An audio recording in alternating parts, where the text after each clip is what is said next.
So, first off, we're going to start with the Portland Trailblazers versus the Orlando Magnazones, which was posted on Wednesday, if I remember correctly. I am right? Yeah, you are. Okay, good. Barely Wednesday. It was like just 2 minutes after midnight. Hey, Wednesday is Wednesday. But that was between Axel and Bryant, which was a 6-0 win for Axel, which, can you kind of blame him? I mean, to be fair, he had an EVO-Lite shift tree. Oh, I wanted to bring that up. Dang it, Carter. I'm sorry. uh, I was just sitting here hoping you could just blow by it. But okay, yeah. The Eviolite shift tree got me. That's the only item we know Bryant had on his Pokemon because Axel knocked it off. I don't even know what knocked it off. Something knocked it off. It was Landorus. Landorus knocked it off. That's right. And he made a couple plays that he should have probably planned differently for. He went ahead and Dragon Danced while the Lando was out against his Charizard. And that was an obvious Stone Edge coming your way. Yeah, and even though he was Charizard X, that's still super effective damage. And there's no Charizard X that can take a Stone Edge from a Landorus with full attack. Yeah, I don't even think defensive could do that. No. And then the Seismic Toss. That's one that Axel really was kind of lost on. That was you put a Brick Break on that, and that does so much more damage. Right. So much more. Seismic Toss, I don't think Bryant realized it does not actually do damage based on its fighting type. So I mean, there were definitely other fighting type moves that would have worked a lot better. Yeah, it does a set amount of damage, which is what is it like 50? I believe so. No, I don't think it's 50 HP. I think it actually does damage based on, is it size or weight? No, you're thinking low kick. Am I thinking low kick? I think you're thinking low kick. I think you should keep talking while I pull up Showdown because Okay, that I'll is do that. exactly what I'm doing. Okay, go ahead. I'm thinking, hey, why don't I do that right now? Okay. But you're okay going ahead and doing that. I have got to actually find a mon that can learn it because Well, look, use Electivire because it learns it because that's what he used. Hold on, Electivire. Yep. Seismic Toss does damage equal to the user's level. So So I it guess did. if you're level 50, it's going to do 50 damage. Okay. That makes a lot of sense. Huh. I guess that's how things do it, yeah. Okay. I never actually used Seismic Toss, so Yeah, I haven't I either. wouldn't know. Yeah, I don't like the kind of the set moves. I want to, even though it may be better on some Pokemon, I like to stick with the Brick Break, and especially when Electivire has a pretty good move pool. I've used Electivire before. You have the ability to use Earthquake. You have the ability to use Brick Break. You have the ability to use any of the punches. He Right. has a really good move pool. It was a really good pickup by him, and change up that move pool a little bit. Change up the move set. Give it attack. Give it speed. Give it what it needs to take whatever it needs to take. It's going to be a reliable Pokemon later on. Right. So, and for some reason, Axel seemed very content that his Manectric could have outdone practically his whole team. Yeah, I think he's right in assuming that. Just pulling up the battle, that was loud shit. I hope you couldn't hear that. No, I couldn't. Well, I couldn't. I don't know if they could hear it. Well, they should be able to. Yeah. Why is it not pulling up? Just looking at his team, I mean, I believe if the Empoleon wasn't especially defensive, yeah, it looks like Manectric could have checked most of his team except for maybe the Electivire. Because it gets Motor Drive.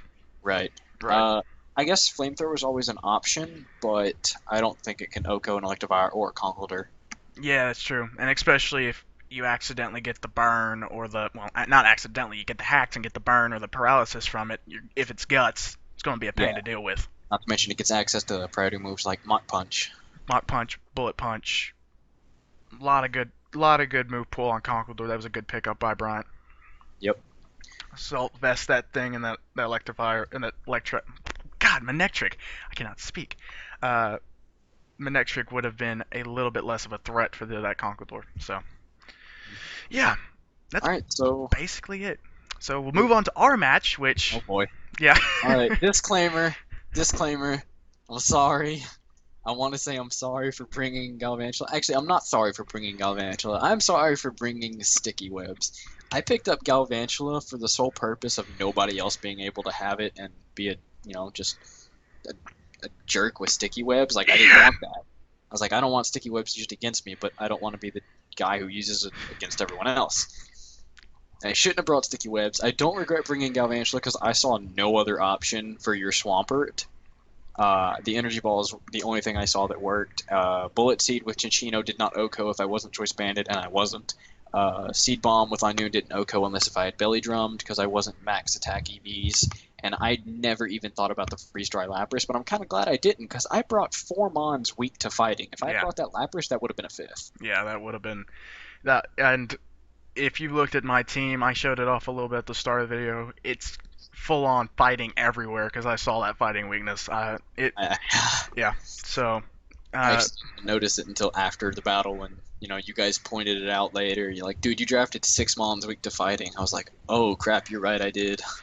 and I gotta bring this up. I still can't get over when Corbin brought. He's like, Carter, you brought like drafted like 6 Pokemon weak to fighting. You went, nah, not 6 Pokemon. Counts it out. 1, 2, 3, 4, 5, 6. Damn it. I brought 6, fuck. You're just sitting there. But you did pick up some Pokemon resistant to it in Uxie and Dragonite. Yeah, and Galvantula, although And it's not Galvantula. defensive. You're right. So, not if you roll it right, it's not a huge weakness. So, Well, 6 Mons weak to it. I hey, think I'm hey, just gonna have to play it to my advantage. I mean, obviously everyone's gonna be able to see my main fighting weakness, which means I'm just gonna have to. I'm gonna be that more prepared for it. right. And God, if I said it in my own I said in the video. Anyone that's watched it knows I was not playing for that Galvantula in no way, set of form, shape, or form. I So know. when I saw it, I went tunnel vision. I went, okay, setting up the sticky webs. That's all he's probably going to do. Energy ball. That You was did exactly what Shady did with Cloud did that in was turn that was one. true. It's just I just lost it after that, and there was nothing I could do. Like I think I really should have just let Gardevoir go down and let Autono come in on the swamp on the not on the swamp Right. on On the the Dragonite, so on the you wouldn't have taken that Iron Head right off the bat. yeah, and maybe I could I could have dealt some damage, but knowing that you had brought the weakness policy, most would have been a bad idea. So, Right. and I could not. I knew I couldn't bring the Metagross because I knew you had quite a bit that could counter it, and Earthquake on that Dragonite would have done work on it anyway. There's no way I could have gotten past it. Unless Honestly, I even after we discussed it, I've still seen the best strategy to cope with multi-scale Dragonite that breaks it so easily is just field hazards. yeah I'm Hazards like Stealth Rocks. I almost brought out Gigalith. I almost did. I honestly think it would have been one of your best plays, even Yeah, though it would have Gigalith been. wasn't the best mon to bring against my team. You have Sturdy, you can get rocks up, and then if you're not dead after that, you could literally explode all over me. And those rocks would cripple my Dragonite so hard. Yeah, yeah, you're gonna have to watch out for that, especially with the so few spinners in the league right now. We have Yep. 3 possible spinners and just like 2 or 3 possible spinners and a couple defoggers. I'm So actually not sure because I know I didn't draft any Pokemon that could get rid of field hazards intentionally. I didn't think about it. So let me check right now. Uxie does not get defog. uh-oh. Okay. That means I do not have a way to get rid of those field hazards, and those Stealth Rocks will kill my Dragonite. Yep. And that's your biggest hitter on your team, other than the Rotom Wash. Most people are looking at your Rotom Wash and being scared. I actually did not bring that Rotom Wash to the first battle because I was so surprised. I brought so much to counter it too. Yep. I was planning for the damn thing. I thought, this Rotom Wash is going to be one of my biggest weaknesses because he's going to know I'm bringing this thing with Will-O-Wisp because I want to burn all his mons. And I didn't bring it. I actually chose Regirock instead, who never hit the field, sadly. Yeah. Yeah, you're got to see 2 Pokemon on Carter's side. Yeah. Hey, at least Axel with his 6-0 got to switch out some. I mean, seriously. That was a sad first battle in my opinion on my part. Right. You could just hear it in my voice. Okay, so I don't think we can go in much more on that battle. Not really. You want to... Oh, would you look at this? Dragonite gets defog. Oh. Something I didn't know and something I will remember. Now, the only thing I could see that helping you out is if you have something that could pass off a wish to it. That's right. Get back up to multi-scale. Yep. So, Honestly, he can learn Roost, He can learn Roost. but then I wouldn't really be able to run the Dragon Dance unless if I planned on running one offensive move. Yeah, that is true. And then that kind of just defeats multi-skill's purpose unless if I were to run him defensively. Yeah, that defensive Dragonite is a thing. So Especially defensive Dragonite. I mean, 100 special defense, 91 health. That's not bad. Especially with if I didn't invest any attack, hmm that's 134 base attack. I mean, that can still do work. it can still do work. I mean, I drafted some Pokemon that can go either defensive or offensive, and I plan to run them in different ways throughout the season, just throw people off. So the Right. different sets run different ways. Because I always ran before this season, I basically ran a defensive Metagross with weakness policy. So, but I don't know if I'll run that any because, well, everyone's seen it because I've used it for so long. Right. So, All right. may Well, dip into my the only thing I see wrong with your team right now is you have no megas. yeah. I thought about that after I drafted Owen Laws. It's like, hey, I don't have a Mega. Yeah, Oh well, I'm gonna work around it. I picked up Dragonite. I feel like that counts as a Mega for itself. yeah. Dragonite got a mega, go straight to Ubers. Yeah, He straight up. got straight to Ubers. Yeah, that's like a Salamence going up to Ubers. So, okay. Right. So I guess we're done here. We're done with Let's our see. match. Matt's battle. And we're going to Matt's batter. Which battle? Which Batter. battle? Too late in Drop, the night. It's drop the too base done. weight. Blam, blam. So we'll go to the Alaska Anchorage Cedras. I cannot speak without saying something weird today. Versus the Chicago Bearticks, which is Matt versus Ian, respectively.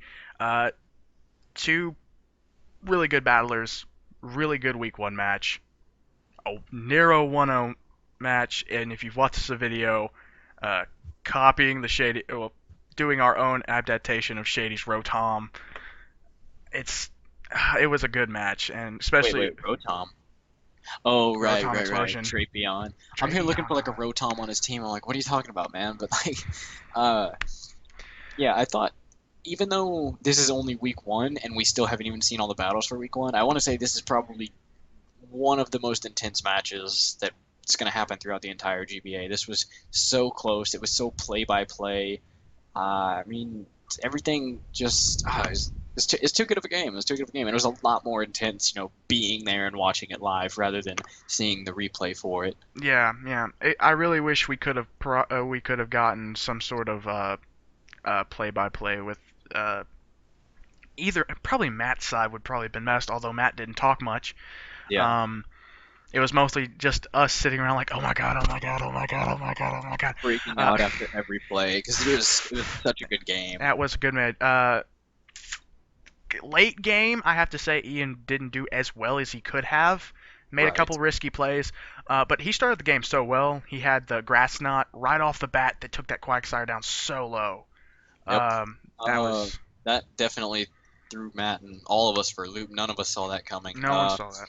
But I think Ian's biggest misplay was around like mid to end battle that really just kind of screwed him over and gave Matt the momentum was his switch into Mamoswine. Was it from Thunderous he was already in? No, Or was he in Tauros? it was either Tauros or It was Thunders. I'd have to Tauros. bring it up or Because something. Matt went for a waterfall with his Mega Gyarados against the Tauros, and he had switched out to Mamoswine. And we see now that we watched the replay, I mean, the last play of the match was the Drapion tanking the Earthquake and using knockoff, and we see that the Tauros was choice banded. So now we know why he switched out to Mamoswine when he did.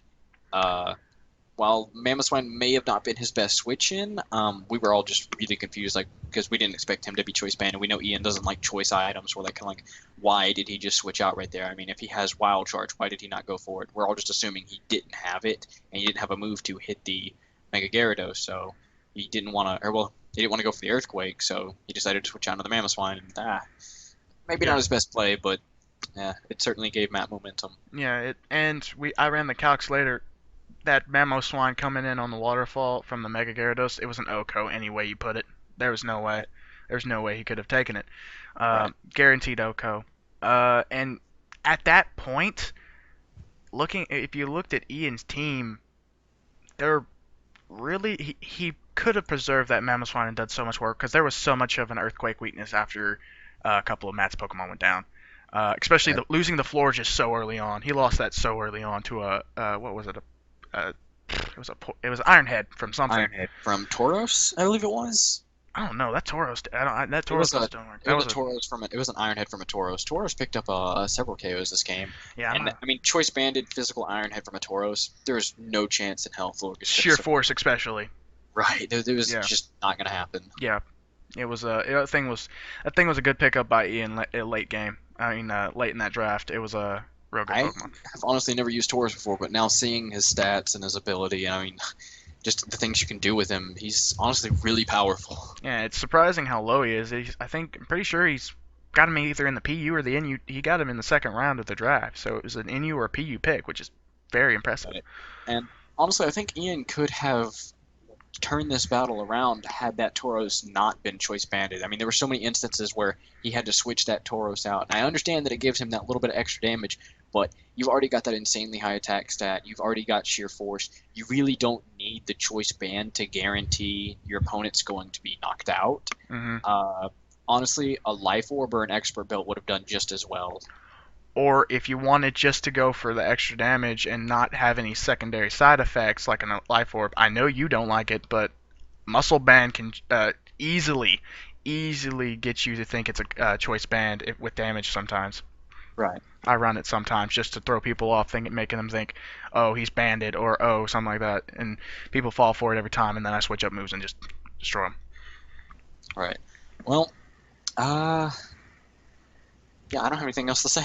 Well, all we have to say about Matt's side was he chose some good EV spreads. He made some bad predictions at the very start, and kind of, like I said, losing the Florges.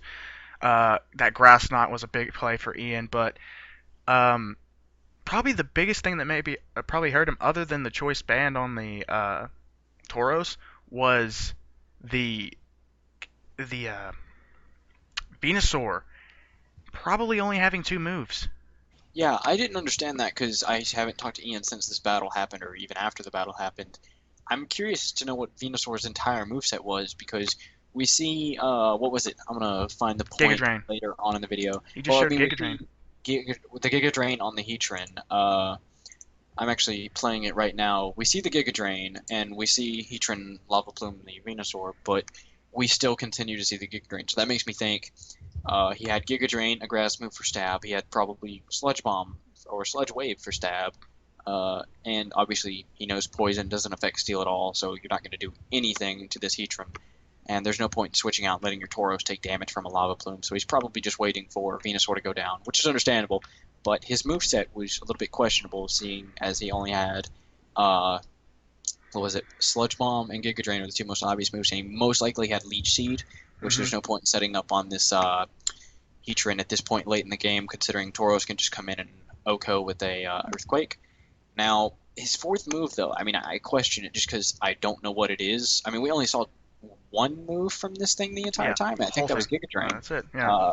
We're just assuming that he had Leech Seed and Sludge Bomb because that's like the most likely thing, and I mean, maybe he had Synthesis or something like that. I thought But about that, but if you look at it, he Lava Plume doesn't have the most PP, and Ian could have saved that Venusaur, maybe. well, after the Maybe. burn, it doesn't really do a whole lot for him. That is true, but it's a special attacker, so he did not get lowered by the burn.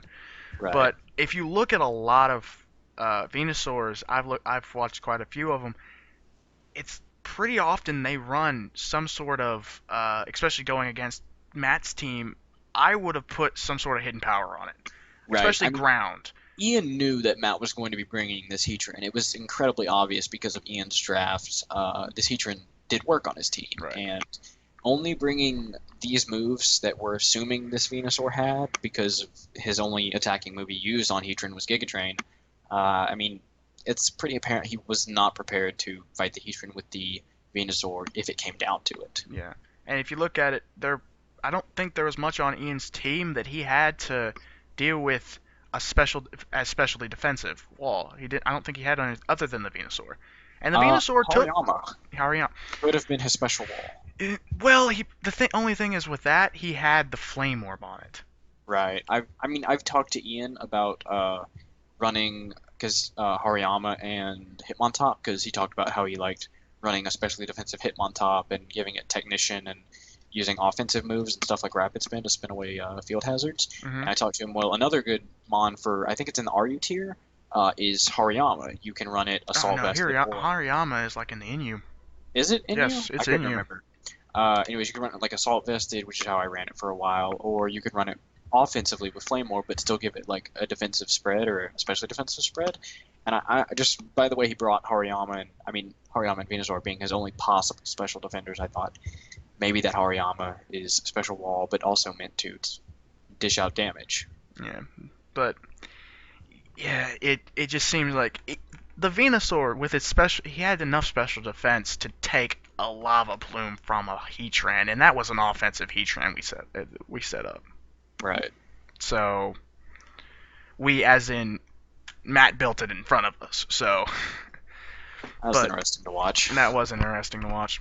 But I mean, seriously, that's bulk right there. So I don't know, offensive or defensive, Venusaur is a beast, and it was a good pickup.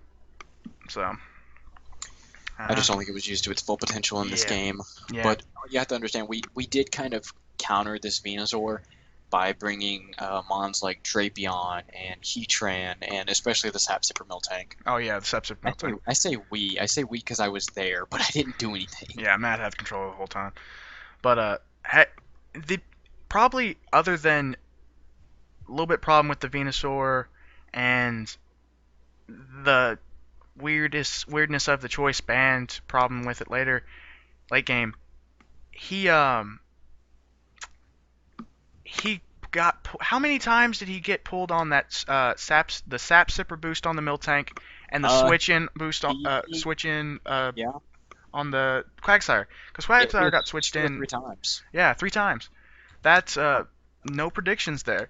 Yeah, the Knowing Quagsire, three Matt made the times. same play over and over by bringing in the Quagsire to gain immunity to the Volt Switch or Thunderwave or Thunderbolt, whatever he was packing on the Thundurus, and each time he made the same play by baiting the Grass Knot and going out into the Sap Sipper Miltank. And each time Ian fell for it, refusing to predict that he was going to go out of there. Ian constantly went for moves on the Mon that was in the field. He never looked to see what might be coming in. And then lastly, and going on that, the Thundurus, we saw 3 moves from it. Right. We saw Volt Switch, Thunderwave, Grass Knot. And judging by those 3 moves, I want to say his last move was probably Thunderbolt. But we can't be sure until we actually talk to Ian about Yeah, it. yeah. And he might not reveal his entire set just Corbin, because yeah, we and haven't seen it Corbin all. is dead set that it was taunt. I thought about Taunt while we were there watching it, but I didn't see The really how it. Florges, Yeah, but Matt did not run a Toxic Stalling Florges. yeah, no, yeah, we kind of decided later on that we didn't want to toxic stall anything, but he still had. What did he have? He had the Also, wish. yeah, he had the Wish and he had the Protect, but the way the main reason we discussed after the battle why we didn't think it was Taunt was because it's Ian. We know how Ian plays. We know he doesn't really like that kind of move pool. Yeah, but if he had just packed something else, maybe just neutral damage, it Right. could have been so much worse on Matt because made the I mean, prediction even of the grass knot, gone out in the Miltank, and had something like hidden power fighting on his Thunderous. right. I mean, even a Focus Blast would have been Focus Blast. clutch against that Miltank. Yeah, especially because Miltank hurt him. Got the +1, and he brought in Hirayama and got a body slam off. Did half. It did half. Right. So that was a and Ian's not the only one that made misplays. Matt had the assault vest with recover on his Quagsire. That is right. That is very true. We watched him build it. 3 of us watched him build this team, and none of us, we all failed to notice that he put a assault vest on a Quagsire with recover. So he was playing with a 3-move Quagsire this entire battle, even though Quagsire went down early on. I mean, Oh, I feel like Quagsire that was didn't. part of That's the the thing. reason. Quagsire didn't go down early on. It lived on 8 HP because of the assault vest, Right. and then just got switched in just to take thunder waves and volt switches. Right. So it was basically bait for half the match, and then he just sacked it off later on. Right. But yeah, that was a giant misplay in the team building session. Oh yeah, That was, and then Something that just went over all of our heads. Meow. I remember just getting into the battle and going Opening with the clicking, Quagsire. opening with the Quagsire. We were just kind of like, why can't we click recover? Oh crap, he's assault vested. Like no one thought about it. No. And then let's see. There was what else? I was just about to say something and I just lost it. It was dang it. Probably the biggest the biggest thing for Matt was giving that little bit, or just giving the little bit in defense to that Drapion. Right. The way Matt did his EV spread for the Strapion was full HP, full attack, and I guess he gave him, was it force or 6 speed? I don't remember. Maybe he gave It him a was little bit of defense. I couldn't remember. he gave it a little bit of defense, but Drapion is a naturally bulky Pokemon, especially with Right. only one weakness. It was a really just I mean, completely scary fact that, hey, we had a Tauros over here that's been doing work. Sheer Force. We knew it was Sheer Force, although Earthquake didn't boost from Sheer Force, and we had a Heatran and a Drapion left. the fact that Drapion was able to tank that last Earthquake from a choice banded Tauros, is only because there was investment in HP, which is a decision that Matt made at the last possible minute. He was originally running a full speed, full attack Drapion, and he eventually changed his mind right before the battle that he wanted to actually change over the speed EVs and invest them in the HP, and that is what made the whole game different. I'm pretty sure part of that was, I think it was Corbin saying something about it. Like right before he went to go get something to drink before the match, he went, "Hey, dude, I know you like the sniper set that you're going to run, but Drapion's so bulky, you might want to add a little bit in so he can take something later on." Right, and the way he had organized the rest of his team, it only fit in just perfectly. Yeah, he had Matt has a really good bulky team, and surprisingly, we didn't see some of his more bulky Pokemon like Cloyster and did we see both of his OU Pokemon? Yeah, we saw both of his OU Pokemon. I believe so. We have Heatran and Gyarados here. Yeah, Heatran and Gyarados. We have Florges. Did not see the Cloyster, which is a threat any way around it, but Yeah, if you look at Ian's team, that Cloyster hit 3 of the Mons he brought to this battle, which would have been great. yes, but we knew he had access to he knew he had access to the Typhlosion, and there was no way Cloyster was taking the Typhlosion. Right. So either way, it's been a insane week one. We had a It's not six even over yet. and it's not even over yet. We could have anything happen later on because we have two teams that drafted extremely well for what they planned that have very varying amount of experience, and then a battle of cousins between Corbin and Jacob. So varying experience, but really good teams. That match is going to be a pretty one good to watch, in my opinion. Camden's and Nick's, the 69ers and the 76ers. The battle of the number teams, actually, that's the funniest thing to me. I was actually looking at the schedule and I realized I have a pretty easy week too. I don't want to say easy, but after seeing Eviolite Shift Tree, I'm not too worried because I'm going to be battling Bryant. No, Matt's doing Bryant. No, I am. No, I'm looking at it right now, bro. New York. Oh, I'm sorry. I meant week 3. Week 3. My bad. Okay, yeah. Next week I'm battling Nick. And Yeah. Week 3 I have my battle with Axel. What am I looking at? I don't know. Are you looking at Matt? I'm looking at week 4. I was scrolled down so far I didn't even notice. Oh my goodness, Carter. My bad. But yeah, I know Jacob doesn't have the most experience, and I think Corbin's going to be ready for him. Corbin's got a really good team. He's got the Scizor. He's got I can't even remember half the things he's got. He's got Embor, which with its new ability can do work with Reckless. Right. He's got the Haunter, which is shown to be able to take in higher tiers with a Choice Scarf, just because it's a mini Gengar.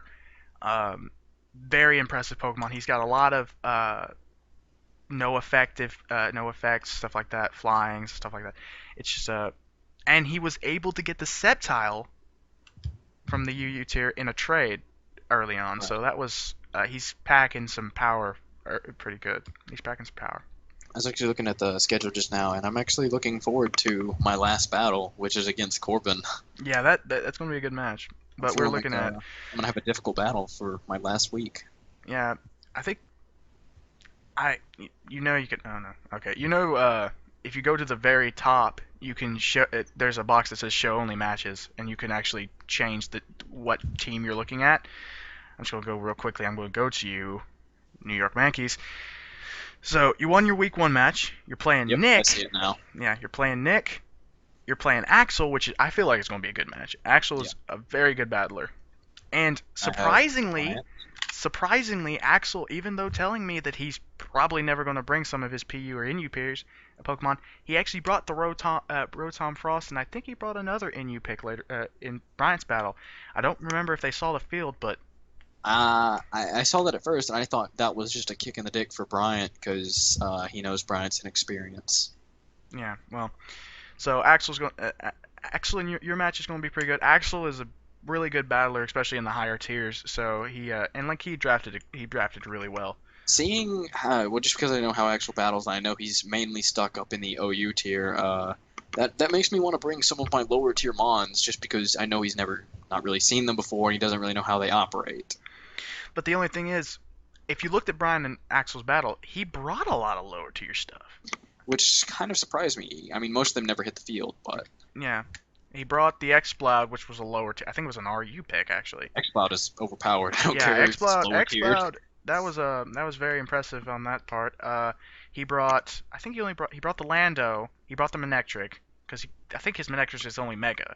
So he brought his two OU picks, and then he brought some PU and some NU and some RU. So that was he's getting used to playing in the lower tiers, which is pretty scary for later on, because Axel's a really good battler. Right. Week four, you've got Bryant. You've got Camden next. I really want to see how Camden does. Camden's got such a good team. It looks like he's been watching so much like Shady Penguin or something. He's been watching some MLG stuff. I don't know. I mean, we haven't seen Camden's battle yet, but Yeah, he drafted extremely well, which honestly makes me kind of scared. I mean, yeah. because I've never seen this guy battle. No one has, because he's not a competitive battler. But seeing his draft, I mean, I don't know if he just got lucky and straight up picked random moms that he thought looked cool, but whatever he did, he picked a scary team. He did pick a scary team, especially setting up the sand and going out into a sand for Steelix. With the sand up is going to do absolutely a ton to a lot of things, along with if you get into somebody gets into something that like an Earthquaker, he's got Gengar he can switch into at his Levitate, Right. and he's got a couple fairy weaknesses deeper in his team, but he's got Steelix and Gengar and stuff that take those fairy weaknesses. So he's got a scary team. I'm really hoping to see if he can really get into it and get the right strategies going. If he shows any sort of experience, like he's been practicing at all, he's going to be a scary person to face off against later on. Right. Um, Matt, you and Matt face off week 6. Yeah. That's going It's to be not a good profile. match. That's going to be seeing if you can get that Dragonite to do some work, because Matt's got some bulk. He's got some bulk. Dragonite, I am gonna have to rely on him, which is something I don't want to have to do unless if it's absolutely necessary. You're going to have to get rid of the Cloyster first, I am gonna have to get rid of that Cloyster. because if he doesn't bring the Cloyster, that's a mistake.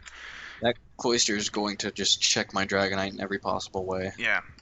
So then you got the Cub Chews, which I know Jacob doesn't have a lot of experience, but he drafted pretty well. He's got a couple Pokemon that are pretty insane. I mean, the Jirachi is still one of the higher tier OU Pokemon that are scary with the Serene Grace. Um, then you also have Shaman, which can Seed Bomb the heck out of you. And we've seen it in the GBA, in the actual GBA on our Or channel. Shady. Yeah, Shady. No item Shaman, Shaman. yeah, Shaman does a lot of damage with anything he goes out to. The only thing that I think Jacob could have picked up, because he picked up a lot of pseudo legendaries or Pokemon that are kind of legendary, Right. little bit legendaries. The only thing I think he could picked up that would have really sealed his team would have probably been a Manaphy. That thing is such a threat. And now that we talk about it, we looked at the we looked at Nick's team, the level 76ers. He has the makings of a rain team. If he had picked up Manaphy, oh my gosh, that would have been a scary sight. Yeah, He would have even for someone inexperienced in single battles, that Manaphy would have made that team a completely different threat. monster. It would have been a monster because a couple tail glows on some switch ins, you get swept through. It's super scary, super scary. Um, yeah, you go from I think everyone, most of the people that are except for Matt have to play the Chicago Cub shoes and then the Chicago Bearticks in a row because you do it from week 7 to week 8. I do it from week 2 to week 3, and Corbin does it from week 1 to week 2, and I haven't looked at anyone else, so I find that funny. It's just you go from capture to Beartick. So, and then of course you've got Corbin, It looks which like what is this?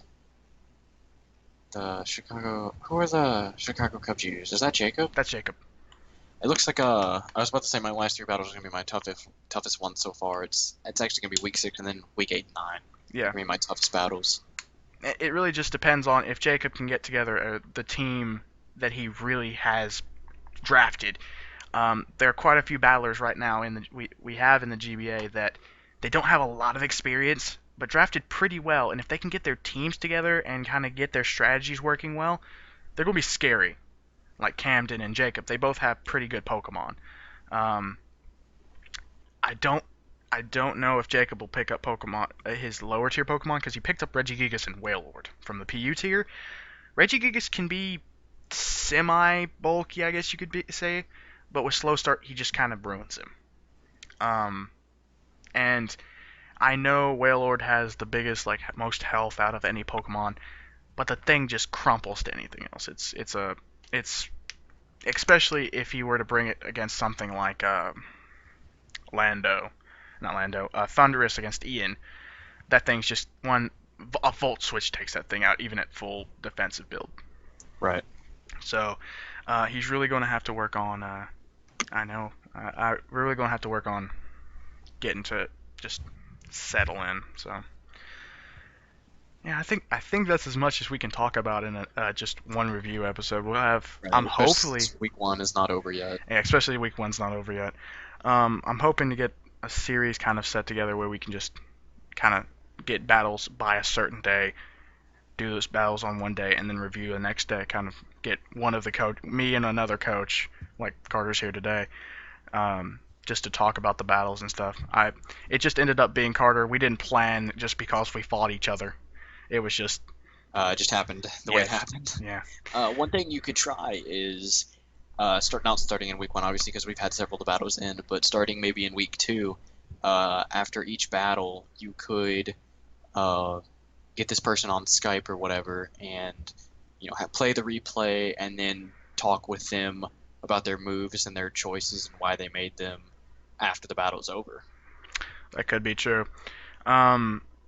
Although what I'd like to do is do just a weekly thing, other because of I want to get more of the coaches doing commentary over over their battles, and sending them to me, because I know it's all well and nice to send the replays and me just screen capture it, but it's so much more intense when you're watching. Hey, this Watching guy's it actually live, right. making these plays and stuff like that. So, especially because, like Axel said it in the comments of his battle, hey, I really wish I could have recorded this, and I'm hoping to get with him in a couple days, set him up where he can do it, so we don't have to worry about that anymore. And I think it'd be more beneficial to the channel, beneficial to people watching the videos, kind of more beneficial for the opposing coaches later on, because you kind of get into their heads. So I yeah. tell you what, you don't always need if 2 people were to battle, whatever do you really need both of their perspectives and their commentaries over the battle, or could they just decide amongst each other, hey, I'm going to commentate this week, and yada yada, I'll send him my replay, or Yeah, would you really like both of theirs? yeah, like that's the thing. I have Ian's. but didn't put it in because I had Matt's before Wait, Ian's. you have Ian's replay or Yeah, commentary? replay. Ah, Basically, the thing is about the commentary, it's whoever can do it. Because I know right, some of the guys are doing it on mobile devices, I know Bryant, he said his computer's not doing it's like broken or something, so he's having right. to do it on his iPad. There's no way for him to commentate through that. So There's really not. So, I mean, in some of their cases, I understand that, but those of us who are more capable of commentating, because we have working PCs with this software, I mean, I don't like uploading that kind of content to my channel, but I am more than happy to commentate over my battles and let you upload it. right, that's yeah, I know that. That's why I asked. Whatever. We we'll work on that later on. I think we've talked for about 41 minutes now, so I think we can basically wind Right. it down. And we've talked about as much as we can. My jaw's getting tired. It's about 1 o'clock in the morning. It really is. I told my friends, hey, I'm going to be back in like 15 minutes. Got to do a commentary with my friend. And almost an hour later. Well, I let you get back to all you have to do. But yeah, although you're probably watching this on YouTube, you can all battles that I can get my hands on will be posted over here onto my channel, and you can on the sidebar. You can find Orza Infinite, which will be Camden and Bryant, and UmbreonHD, which will be Carter, the one you're hearing right now. And this Heyo. Carter plays a whole bunch of Call of Duty, all sorts of stuff, funny moments, kill cam tutorials. Just if you're interested in that stuff, go check him out. Cool guy, real good friends. We'll hopefully doing more stuff on the channel too. He's got some Outlast going around, so. You make me blush. Well, somebody's got to be looking out for you, man. Well, see you guys hopefully with the next 2 week 1 battles and then week 2. Hold on. I want to end. I want to end. Okay, go ahead. Thank you guys so much for watching. If you like, leave a like, or if I'm gonna end the call now. Bye. uh, well, that was Carter. Hope you guys enjoyed this.